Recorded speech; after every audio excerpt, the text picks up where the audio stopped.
আসসালামু আলাইকুম। আমি নাহিদা। কেমন আছেন আপনারা সবাই? আশা করছি আল্লাহর রহমতে ভালো আছেন। আলহামদুলিল্লাহ, আমরাও ভালো আছি। আমার আরও একটি ব্লগে আপনাদের সবাইকে জানাই স্বাগত। ঘুম থেকে উঠেই এদিকে চলে আসলাম একটু চুলা লেপতে, কেননা চুলাটা যদি আমি একটু ঘন ঘন না লেপি তবে এটা কিন্তু সিমেন্টের চুলা আর গায়ে থেকে খসে খসে মাটিগুলো পড়ে যাবে। তো সে কারণে আমাকে একদিন থেকে 2 দিন পর পর চুলাটা লেপতে হয়। আর লেপতে তো আমার কাছে ভীষণ ভালো লাগে, যদিও বা মাটির কালির কাজ, কিন্তু তবুও কিন্তু খারাপ লাগে না। আমার কাছে একটু পরিষ্কার পরিচ্ছন্নতা থাকলে সেটা কিন্তু ভীষণ ভালো লাগে। আর চুলা লেপা কাজটা আমার কাছে মোটেও বিরক্তিকর মনে হয় না।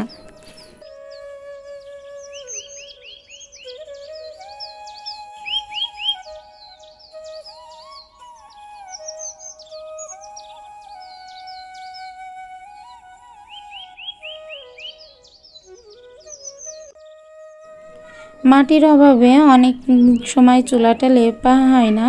আমরা যেখানে থাকি তো সেখানে তো মাটিটা কম থাকে, মানে মাটিই নাই বলতেই চলে।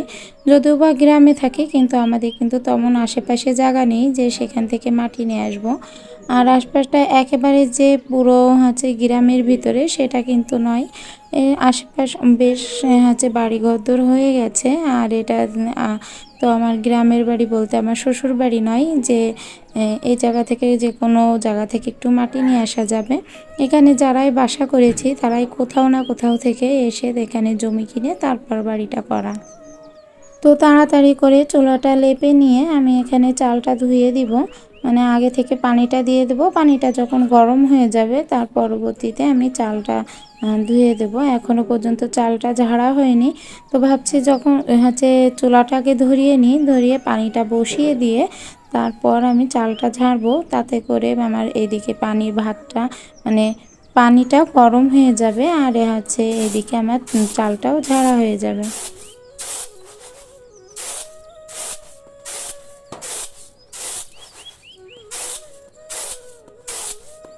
এটা গ্রামের থেকেই আনা চালটা, যেহেতু আমাদের নিজেদের জমি চাল, তো সে কারণে এটার ভিতর কিন্তু প্রচুর পরিমাণে কিছু পাথর মাটি থেকে গেছে। তো সে কারণে আমাকে রান্নাটা করার আগে ভালো করে ঝেড়ে এটা আবার ভালো করে ধুয়ে তারপরে রান্নাটা করতে হয়। নয়তো এটা মানে ভিতরে বালি মাটি এগুলো তো থেকেই যায়, আর অনেকটা কালো চাল তো থেকেই যায়। তো চালটা আমি ভালো করে ধুয়ে কষলে কষলে অনেকবার ধুতে হয়, না হলেও প্রায় 4বার ধুতে হয় চালটা। না ধুলে এটার ভিতরে কিন্তু প্রচুর পরিমাণে ময়লা থাকে। তো কতটা ময়লা যে হয়েছে সেটা কিন্তু পানিটা দেখলেই বোঝা যাচ্ছে যে এতটা পরিমাণে ময়লা। আর এটা যদি 4বার না ধুই তাহলে কিন্তু ময়লাটা পুরোপুরি যায় না।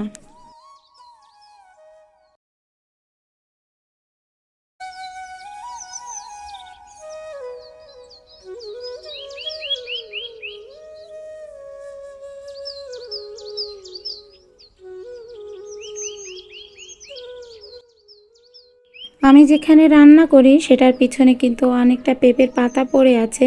তো এটা ছাদে যে আমার হাজব্যান্ড পুরো পাতাটা কেটে দিয়েছে পেঁপে গাছের। তো আজ 2 দিন মতো হয়েছে যেটা কাটা হয়েছে, কিন্তু এখনও পরিষ্কার করে উঠতে পারিনি। আর ওনার তো অফিস আছে, সে কারণে উনি যে এটা করে অফিস করবে সেটাও কিন্তু হয়ে ওঠে না। আর আমি তো ধুলো ময়লা ছিনতেই পারি না, মানে পরিষ্কার করতে পারি না, আমার শ্বাসকষ্ট শুরু হয়ে যায়। তো ওটা তো আজকে পরিষ্কার করব ভাবছি। উনি যেহেতু বাসায় আছে তো বললাম যে গোসলের আগে ওটা যেন পরিষ্কার করে দেয়। আর এদিকে আলুটা আমি ছুলে ভালো করে ধুয়ে ভর্তা দিয়ে দিব। আর যেহেতু ডাল আর আলু ভর্তা রান্না করব, তো সেই কারণে আলুটা ছুলে নিয়েছি। আর ডালটা তো ভাতটা হয়ে গেলে ডালটা বসিয়ে দিব। আলুগুলো একটু ছুরি দিয়ে ফেড়ে নিচ্ছি, কেননা আলুগুলোর ভিতরে কিন্তু অনেক সময় শক্ত শক্ত থেকে যায়। আর যদি এভাবে আলুটা আধা চিরা করে দিই তাহলে আলুটা ভাঙবে না, আবার পুরোপুরি সিদ্ধও হয়ে যাবে। তো যাই হোক, ওইটা পুরোপুরি চিড়ে নিয়ে তো আমি এখন ভর্তাটা দিয়ে দিব। আর এদিকে কিন্তু পানিটা গরম হয়ে গেছে, চালটাও ধুয়ে দিয়ে দিয়েছি। আর এই ভর্তাটাও দিয়ে দেব। দেওয়ার পর যে বাটিগুলো ছিল ছোট কিছু বাটি ছিল, এগুলো হালকা হালকা একটু তেল চিটে মতো লাগছিল। তো সেই তেল তেলে ভাবটা দূর করার জন্য একটু ভীমটা দিয়ে ভালো করে ধুয়ে নিয়েছি। আর আমি তো প্রতিদিন রাত্রে পুরোপুরি থালা বাসনগুলো ধুয়ে তারপরে উপর দিয়ে রেখে তারপরে ঘুমাতে যাই, যাতে আমার রাত্রের ঘুমটাও ভালো হয়, কোনো টেনশন না হয় যে কোথায় কে আছে, কি কোথাও ইঁদুর ঢুকবে কি তেলাপোকা উঠবে, এ ধরনের চিন্তা যাতে আমার মাথায় না আসে।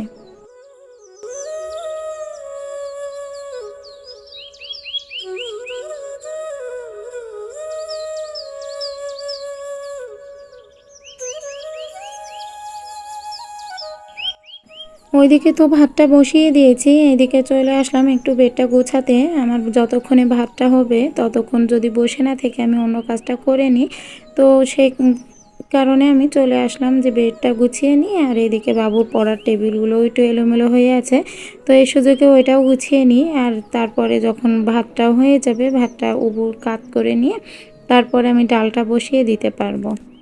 বাচ্চাদের এক্সামের সময় হলে সারা ঘর মনে হয় বই খাতায় ভর্তি হয়ে যায়। তো বাবুরও তো এক্সাম 10 তারিখ থেকে।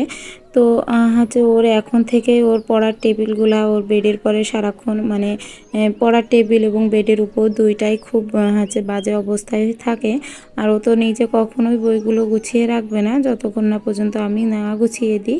তবে এই যে আমি গুছিয়ে দিলাম, এটা নিয়েও আমাকে বকাঝকা শুনতে হবে যে আমার কোন খাতাটা কোথায় রেখেছো। আমি তো অবশ্য জানি না যে ওর কোনটা কোন জায়গায় রাখা, আর অতটা বুঝবও না যেহেতু পড়াশোনাটা ওরই। তো সে কারণেও অনেক সময় গোছাতে গেলেও ওর কাছে জিজ্ঞাসা করি যে কোনটা কোন জায়গায় রাখবো। তো যাই হোক, যতটুকু পেরেছি তাড়াহুড়ো করে একটু আর কি গুছিয়ে রেখেছি। আমি যখন রান্না করে আসব, তো তখন যেন আমার মনে না হয় যে আমার ঘরের অনেক কাজ রয়েছে, আর সেই থেকে আমার যেন বিরক্ত না লাগে। তো আমার ভাতটা তো হয়ে গেছে, এসে ভাতটা কাত করে দিয়েছি। আর এদিকে ডালটাও সিদ্ধ দিয়ে দিয়েছিলাম, ডালটাও ফুটানো হয়ে গেছে। তো এই সুযোগে আমি একটু তাড়াতাড়ি করে একটু ফোড়ন দিয়ে নিলাম, ডালটা ফোড়ন দিয়ে নিলাম। কেননা এই ডালটা কিন্তু ভীষণ পরিমাণে ভালো লাগে আমার কাছে। মনে হয় প্রতিদিন ডাল থাকলে আমি এবং আমার ভাই খুবই পছন্দ করি এই ডাল জিনিসটা। আর এই তো আমার ডালে কিন্তু ফেনা ফেনা উঠেছে, এই ডালগুলাতে দেখছি কেন এরকম হচ্ছে নিজেও বুঝতে পারছি না, উঠাতে গেলেও পুরোপুরি উঠাতে পারছি না।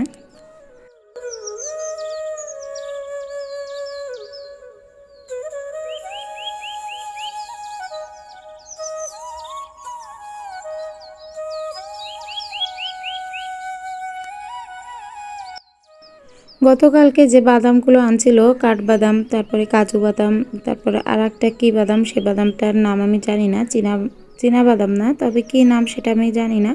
তো যাই হোক, এই বাদামগুলো কিন্তু কাঁচা কাঁচা খেতে তেমন একটা ভালো লাগে না, আর আমার কাছে তো ভালোই লাগে না। তো সেই কারণে আমি বাদামগুলো একটু হালকা খোলায় ভেজে নিয়েছি। এখন কিন্তু বাদামগুলো খেতে আর অস্বস্তি লাগবে না, আর হাতে হাতে খাওয়াও হয়ে যাবে। আর এই যে কাজু বাদামগুলোও একসাথে ভেজে রাখলাম, আমি যখন কোনো সিমাই অথবা পায়েস রান্না করব তখন যেন আমার আলাদা করে ভাজার কোনো ঝামেলা না থাকে। তো ঝামেলাটা থেকে মুক্তি পাওয়ার জন্যই কিন্তু বাদামগুলো আগেতে ভেজে নিয়েছি, আর এগুলো ভাজার পরে খেতে কিন্তু দুর্দান্ত লাগে।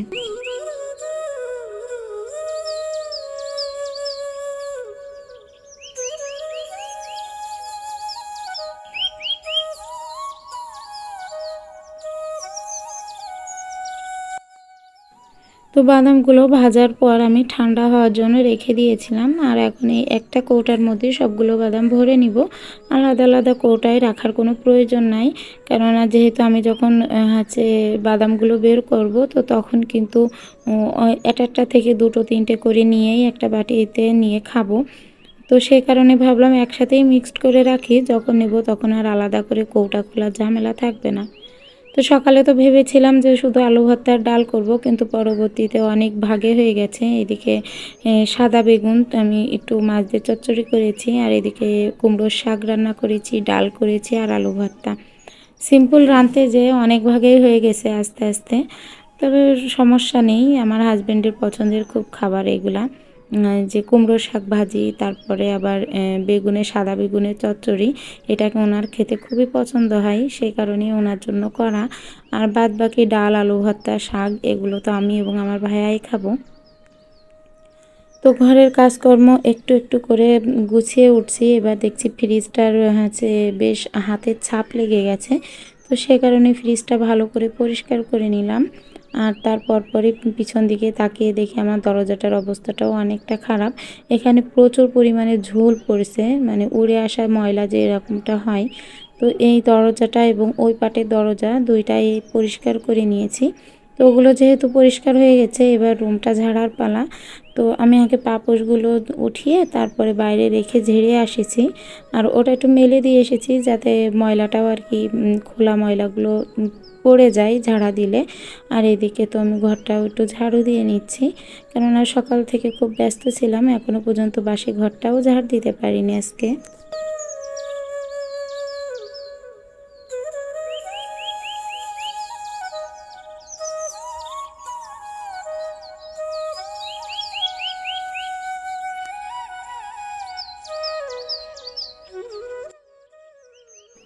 আমার ভিডিওটি যারা খুব ধৈর্য সহকারে দেখছেন তাদেরকে অনেক অনেক ধন্যবাদ। আর যারা আমার নতুন ভিউয়ার্সরা আসছেন তাদেরকে জানাই যে যদি আমার কোনো একটা ভিডিও আপনাদের ভালো লেগে থাকে অথবা কোনো একটা অংশ ভালো লেগে যায়, তাহলে প্লিজ আমার চ্যানেলটিকে সাবস্ক্রাইব করবেন, একটা লাইক দিতে ভুলবেন না।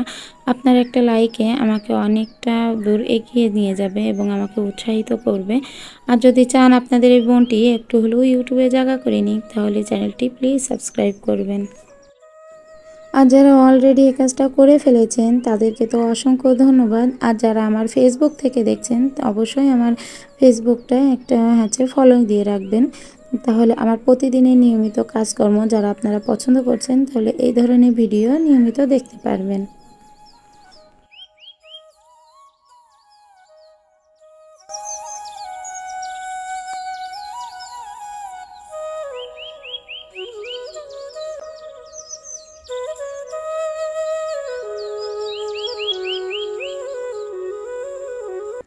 আপনাদের সাপোর্টে আজ আমি অনেকটা দূর এগোতে পেরেছি ইনশাল্লাহ। আমার চ্যানেলটা একটু একটু করে বড় হচ্ছে। আর আপনাদের নতুন নতুন সদস্য আমার পরিবারে আসছেন। তো যারা আসছেন এবং থেকে গেছেন তাদেরকে তো আমার কৃতজ্ঞতার শেষ নাই। তো যাই হোক, যারা আসেন এবং চলে যান প্রত্যেকেরই আমি ধন্যবাদ জানাই। তো আমি ঘরের টুকিটাকি কাজকর্ম গুছিয়ে নিয়েছি, আর এদিকে একটু যে ময়লাগুলো ছিল সেগুলো তো ঝাড়ু দিয়ে নিচ্ছি। আর সামনের এই পজিশনটা যদি ঝাড়ু দিয়ে না রাখি তাহলে কিন্তু আমার বাসায়, যেহেতু আমি আমার বিজনেসটা করি, আমার কাস্টমার যখন আসবে একটু দেখতে খারাপ তো লাগবেই। আর রুমের সামনেরটা পরিষ্কার থাকাটা অনেকটা ভালো লাগে। আমার ড্রেসিং টেবিলের উপরে আমি আগে একটুখানি নারকেল তেল দিয়ে নিলাম, যে কোনো অয়েল আপনারা দিয়ে নিতে পারেন।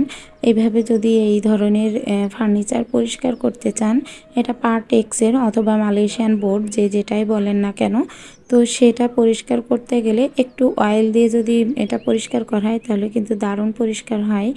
আর এতে বর্ষাকালে যে ধরনের একটা ছাত্রক মতো পড়ে সেটা কিন্তু মোটেও পড়ে না। তো যাই হোক, আমি অয়েলটা দিয়ে পরিষ্কার করেছি, কেননা আমার মেয়ে তো সবসময় পাউডার ইউজ করে। তো পাউডারটা সারাক্ষণ ড্রেসিং টেবিলের উপরেই লেগে থাকে আর দেখতে কিন্তু ভীষণ খারাপ লাগে। তো আমার এই জগটা কিন্তু 1 মাস যাবৎ মাজা হয়নি। 1 মাস মাজা হয়নি, আমি অসুস্থ ছিলাম, তার ভিতরে অনেক ব্যস্ত ছিলাম, সে কারণে মাজতে পারিনি। তো আজকে একদম পুরোপুরি জগটাকে একেবারে পুরো নতুন করে ফেলেছি। দেখে বোঝাই যাচ্ছে না যে এটা আমার এত বছরের পুরানো একটা জগ।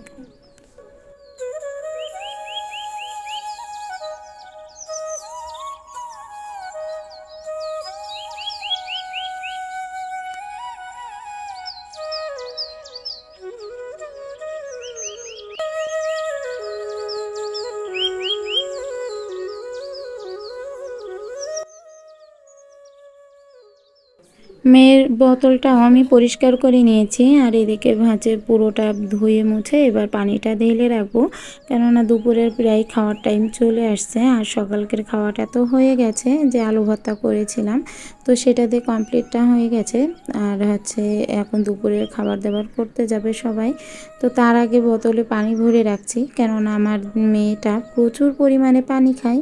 আর দিনে প্রায় এই বোতলে 3-4 বোতল পানি তার খাওয়া হয়ে যায়, যা আমিও এতটা পানি খাই না, কিন্তু ও কিন্তু প্রচুর পরিমাণে পানি খায়। তো ওর জন্য সবসময় এই বোতলটাতে আমার পানি ভরে রাখতে হয়।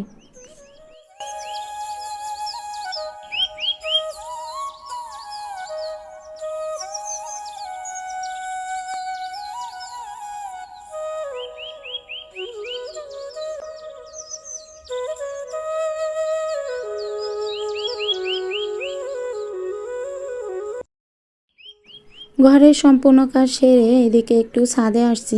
সকালের দিকে হচ্ছে যে এই ঝালগুলা রোদে দিয়ে গিয়েছিলাম, তো দেখতে আসছি যে ঝালগুলো আসলে মচমচে হয়েছে কিনা। তো দেখছি অনেকটাই মচমচে হয়েছে, আর এটা যদি আমি আবার কিছুক্ষণ রাখি তো এখন এমনিতেই 3টা বেজে গেছে, আর এখন যদি আমি এটা রেখে দিই তাহলে কিন্তু আরও হচ্ছে হয়ে যাবে, রোদটা চলে যাবে আর নরম হয়ে যাবে।